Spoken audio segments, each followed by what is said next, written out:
Hi guys, I'm just outside the Milburn entrance at St James's Park, where Newcastle have just beaten the champions, Manchester City, by 2-1. I'm here with Paul with the review. Just before we do this, we're going to just say that the video is sponsored by OneFootball. OneFootball will tell you all about the transfers, about maybe a certain Miguel Almiron, which I'll touch upon a little bit later, and the others maybe, and they'll have all the stats for this game as well from the Newcastle Manchester City game. So please download that. The description will be in, the link will be in the description rather. Got me tongue twisted. I think it's because I've just seen Newcastle beat Manchester City by 2-1. Paul, talk about the starting 11. No real surprises. It was what we expected, I think. Well, he went with what we had, especially in midfield, and I was really worried about the middle two. Longstaff and Hayden didn't really fill me with much confidence. I didn't think they'd offer too much protection to the back line, and certainly after 30 seconds, I was even more worried. Because literally we just seemed to part like the Red Sea. It was really bad. But in saying that,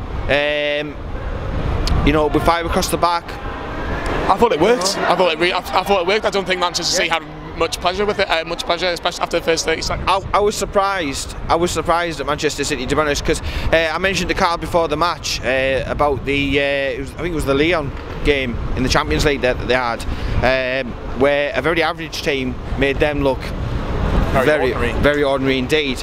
But although I wasn't confident, I was sort of mentioning that and thinking, well, there's a possibility that we can do something. And I know that this year that they haven't been great at full back, so there was always a possibility that we'll maybe get some joy there with the quick players that we've got.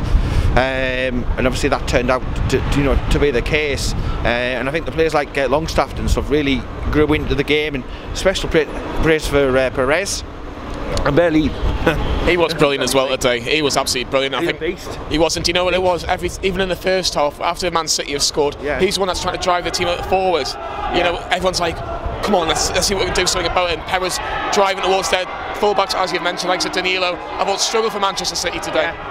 Even on the other side. I mean, I don't know whether these England exploits have tied them out or what, but I think it's an area that they're probably going to have to look at, addressing, and they've certainly got plenty of money to be able to do that.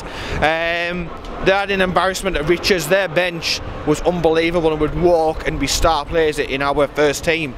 But they just put themselves about. There was a bit of belief, there was a bit of a forward game plan, momentum.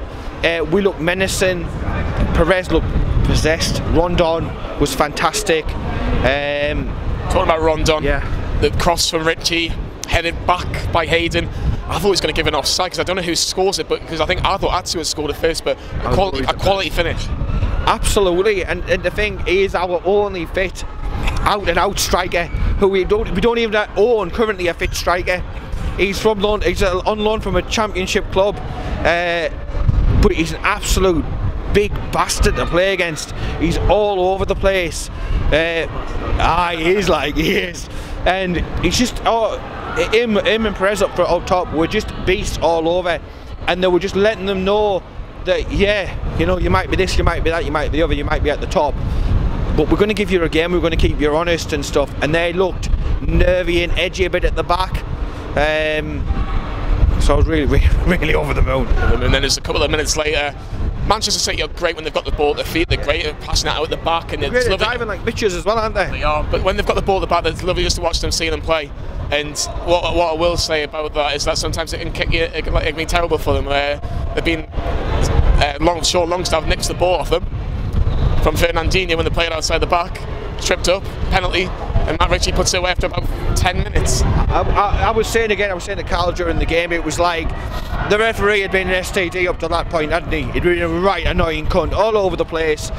He should have sent their player off for a second yellow card. If that was a Shelby or a Yedlin or somebody like that, he'd have been off, he'd have been walking.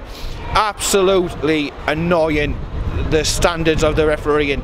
But when we got the penalty, I almost passed out just at the pure miracle of actually seeing the referee point to the spot in our favour for once, because the refereeing, about 5 years or something like that since we've had a player sent off, just shite, isn't it? But what a moment. But again, Man City play acting, bitching about. Talk about us, man, Paul. Talk about us. We've just beaten them. Talk about us, man. We've just beaten them. It's amazing. Forget about them. Forget about their bus. They're leaving. They're next shiny bus. But let's see what Rafa Benitez has to say about this fantastic win. I think it was a great effort from everyone, and then to win against a team as good as Manchester City. So they have everything. They can pass, they can run behind, they can be dangerous at set pieces. So they are so good. When you do that, when you get 3 points against them, means that the players, they did really well. And you could see until the 95 minutes, everybody was running, everybody was trying, everybody was fighting for each other. So Paul, we're 5 points clear from the drop. Cardiff, Huddersfield, Fulham. If we can stay above them 3, I think at the end of the season, I think we'll be okay, and I think we're good enough to be okay. Well, Rafa said he would be over the moon if we were out of the relegation places at the end of the month, and that's obviously assured. And I think we go down to Wembley and to play Spurs with just a little bit of more optimism and a little bit more belief. So again, I think less pressure as well, Paul, because everyone's been saying, can we get a win against one of the big boys? We've done that today. Well, let's go and see what we can do against Spurs. Look at last season. That Manchester United game was pivotal in us having that turn of form in the second half of the season. This, against another Manchester club this time around, could just do that again, and it could be the difference, and it could be the catapult that we need, along with the reinforcements and the players who are close to returning, to get us pushed clear of this relegation dogfight, because we don't want to be anywhere near it. We need to be pushing up. We don't want to be anywhere near that relegation dogfight, like you say. There's the likes of Almiron, Barreca, Sam Ross potentially. Do you think that makes it even more likely that we're going to get away from this relegation zone? If they happen, I should say, if. Well, I've said on my fan cam, when it comes to getting deals sort of signed off and everything, I'll believe it, not when I see him board the plane, leave the plane, get to the hotel, pause with Serena. It will be when he signed the contract and they pick Rafa up off the floor and it's registered with the Premier League, because you've got to remember, it's Lee Charnley, and he's a fuckbag. He couldn't organise an absolute piss up in a brewery.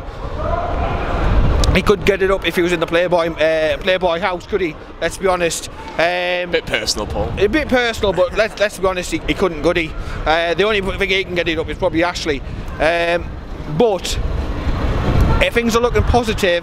But with Newcastle United, you've always got to, you have to be ready for that kick in the nuts. So although I'm cautiously optimistic, I'll wait till I see him announced. Yes, it's a crucial 48 hours. Great play.